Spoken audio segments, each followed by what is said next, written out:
L'Open du Sud, tant attendu avec mon pote Pascal Gourdou. Salut Pascal. Salut Dave. On voit bien l'Olivier, tout se passe bien.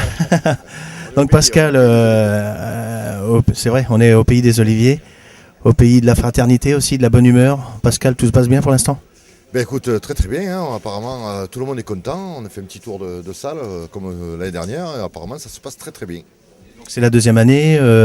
On avait rectifié l'année dernière, je me souviens, l'emplacement et le Grand Prix par rapport aux tables et la facilité à circuler autour, etc. Et bien le mettre en valeur. Cette fois-ci, vous avez mis des luminaires. C'est l'initiative de qui? C'était suite à la plainte de l'année dernière un petit peu, ou est-ce que tu as fait ça au dernier moment, ou tu savais l'année dernière que tu allais mettre des luminaires? Ben, en fait, si tu te rappelles bien, en fait, j'expliquais qu'au niveau de la commune, de la mairie, ils ne voulaient pas qu'on accroche. C'est vrai, oui, oui. Voilà, donc cette année, ils nous ont autorisé ça avec une grosse bataille administrative. Ils nous ont autorisé ça 3-4 jours avant. Par écrit, etc. Non? Oui, c'est fait par écrit. Si tu veux, on a une commission de sécurité qui passe. Après, bon, en fait, c'est compliqué, c'est l'administration. Et on a su ça donc 2-3 jours avant. On a pu quand même éclairer, mettre 4 éclairages sur le Grand Prix, essentiellement sur le Grand Prix, en espérant que l'année prochaine, on puisse éclairer toute la salle. Ça serait un beau projet, quoi. Techniquement, c'est possible? Oui, c'est possible. Il y a des accroches de partout. C'est possible. Il y a un petit investissement, mais on a des sponsors pour la partie électrique. Et puis moi, je vais faire le sponsor aussi avec ma société pour le luminaire, quoi. Puis voilà. Est-ce que tu as autant de bénévoles que l'année dernière? Ça se passe mieux encore, ou par rapport à l'effervescence de ton premier Open organisé l'année dernière, est-ce que tu as autant de bénévoles cette année? Ah oui, en bénévole, on a toujours autant de monde. On va voir ce soir quand on va plier, puisqu'on est déjà sur la fin, et on va voir si ce soir on a autant de monde. On en attend autant, mais bon, on verra bien. Ça, mais déjà pour le montage, on était nombreux, ça s'est super bien passé.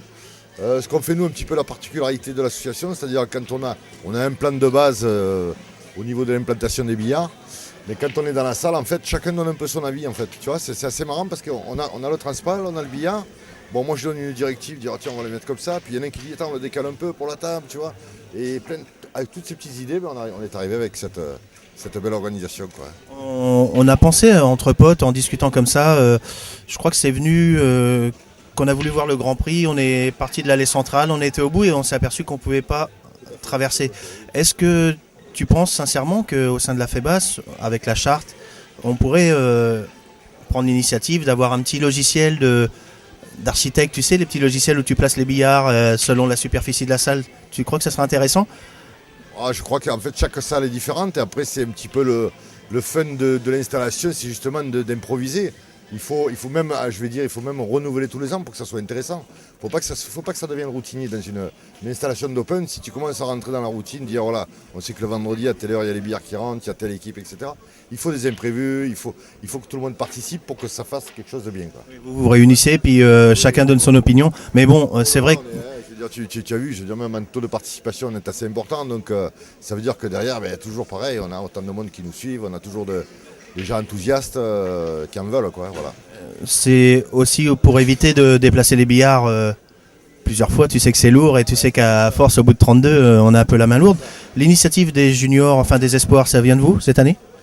De faire un Open Espoir. Nous on en a 8, bon l'année dernière on en avait une quinzaine, on en a un peu moins cette année, on va en avoir un peu plus dans la saison puisqu'on a des compétitions internes qui font qu'ils peuvent participer. Donc là on en a 8. Moi je dis qu'il faut absolument faire un Open Espoir. Je suis d'accord. Oui, après effectivement le délégué qui n'en a pas, une association qui n'a pas d'espoir, attendre des espoirs de l'extérieur ça va être difficile, quoi. Il va falloir peut-être travailler dessus, quoi, d'ailleurs, hein, Donc tu as quand même le record de fréquentation d'Open. Il y a eu le non classé. C'est J'ai mes confrères qui arrivent, mes homologues arrivent et ils ont les dents longues aussi, ça va être sympa ça. mais tant qu'il y a de la concurrence, hein. C'est très bon pour le joueur, très bon pour les bénévoles, très bon pour... il faut motiver tout le temps, il faut toujours motiver. Il ne faut pas absolument combattre la routine, ça c'est une évidence pour ma part, quoi. Voilà. Quelque chose à rectifier ou pas, à part l'éclairage, peut-être avec cette fameuse salle où on peut pas non plus improviser s'ils veulent pas ou s'ils peuvent pas. Voilà, les luminaires partout, c'est pas non plus, c'est du boulot, hein, tu le sais. Aucune accroche, rien à signaler?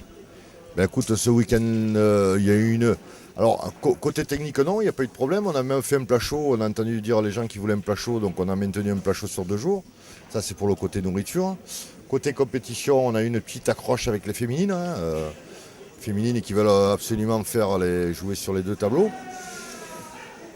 Sur les réseaux sociaux, avec différentes féminines, j'en parle aussi. On essaye de trouver une astuce, mais C'est pas facile. Techniquement, c'est pas facile. Oui, parce que celle qui va au bout, elle retarde tout le tournoi. Ça, on leur explique. Ça a déroulé hier, c'est fini à quelle heure? Alors, au niveau de l'Open, ça s'est très très bien passé. On a pris un petit peu de retard à un moment donné sur la consolante, parce que je crois qu'on était consolante gratuite, il y avait 80 joueurs, je crois, quand même. Ou 70, 78, 80, il me semble. Encore un record, je pense. Ah ouais, je pense aussi. Donc là, on a pris beaucoup de retard parce que les gens attendaient. Ils avaient fait un premier tour d'Open le matin bonne heure. Ils ont commencé à jouer à 16-17 heures, mais ça, c'est manque de table. 32 tables, on ne peut pas faire des miracles. Par contre, l'Open a bien avancé. À un moment donné, on a déroulé, on a envoyé peut-être une vingtaine de tables rien que pour eux, quoi. Voilà. Ouais, tout s'est bien déroulé, je voulais te le dire, par rapport aux joueurs et au ressenti de tout le monde. Un dernier mot, Pascal? On va remercier la mairie qui nous suit quand même depuis la 2e année, en espérant qu'ils nous suivent l'année prochaine si on a aussi un Open, parce qu'il faut toujours se remettre en question, c'est pas évident qu'on l'ait. Il peut y avoir des... J'aimerais qu'on ait 10, 12 ou 15 propositions de délégués qui disent tiens, moi je voudrais faire un Open, ça serait intéressant.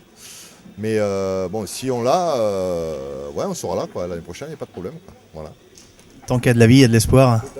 Merci pour cet Open du Sud qu'on attend avec impatience et qui, je le souhaite, va contenter et plaire à tout le monde. Merci Pascal Gourdou.